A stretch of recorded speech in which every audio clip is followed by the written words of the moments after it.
দেখুন সত্যের খোঁজে ময়না তদন্ত।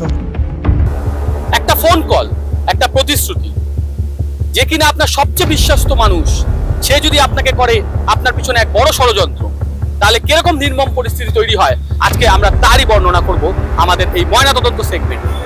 আমাদের ময়নাতদন্ত সেগমেন্টে আমরা আজ আলোচনা করব 22শে ফেব্রুয়ারি 2026-এর একটি ঘটনা, যা কাঁপিয়ে দিয়েছিল উড়িষ্যার জগৎসিংপুর এবং পারাদ্বীপ অঞ্চলকে। চলুন দেখে নিই কি ঘটেছিল।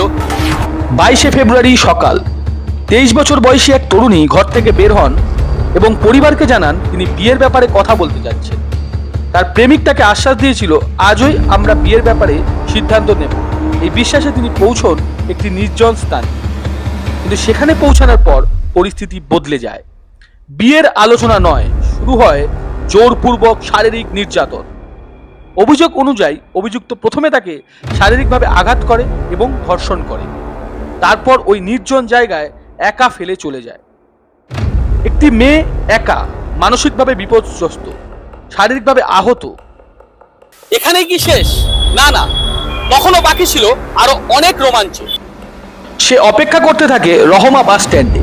অপেক্ষার সময় সেখানে উপস্থিত হয় আরেক ব্যক্তি। সে নিজেকে সাহায্য করবে বলে সাহায্যকারী হিসাবে পরিচয় দেয়। আহত অবস্থায় তরুণী তার কথায় ভরসা করেন।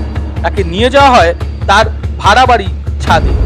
সেখানে শুরু হয় আবারও নির্যাতন এবং আবারও তাকে ধর্ষণ করা হয়। তারপর চতুর্থটা তাকে নিচে ফেলে দেওয়া হয়। গুরুতর আঘাতে ঘটনাস্থলে মৃত্যু হয় সেই কিশোরী। ঘটনার খবর পৌঁছায় স্থানীয় থানায়। দ্রুত তদন্ত শুরু করে Orissa police. Mobile call record, CCTV footage, forensic report সব খতিয়ে দেখা হয়। 24 ঘন্টার মধ্যেই 2 অভিযুক্তকে গ্রেপ্তার করা হয়। পুলিশ সূত্রে জানা যায়, এই ঘটনা পরিকল্পিত ছিল এমনটা নয়। আসলে এই ঘটনা একটি সুযোগ সন্ধানী অপরাধ।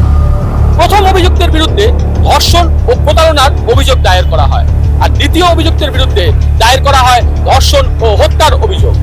ভারতীয় দণ্ডবিধি অনুযায়ী ধর্ষণ, অপহরণ এবং হত্যার জন্য কঠোর শাস্তির বিধান রয়েছে। বিশেষজ্ঞদের মতে এই মামলায় যাবজ্জীবন কারাদণ্ড পর্যন্ত হতে পারে। এই ঘটনা আমাদের সামনে কিছু গুরুত্বপূর্ণ প্রশ্ন তুলে দিয়ে যায়। আসলে নিরাপত্তা সচেতনতা কতটা গুরুত্বপূর্ণ একটি সম্পর্কের মধ্যে?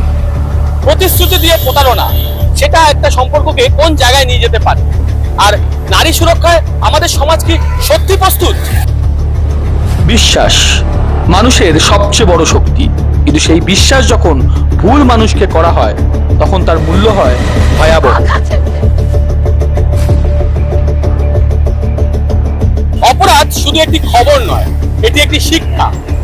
আমরা ময়নাতদন্তের সেগমেন্টে তুলে ধরি অপরাধের অন্তরালের এবং ভিতরকার খবর। আবার ফিরে আসবো নতুন একটি খবর নিয়ে। আপনারা দেখছিলেন ইনফোপালস বেঙ্গলে ময়নাতদন্ত। আমি শুভজিৎ আপনাদের থেকে আজকে বিদায় নিচ্ছি। আপনারা সকলে সচেতন থাকুন এবং সুরক্ষিত থাকুন।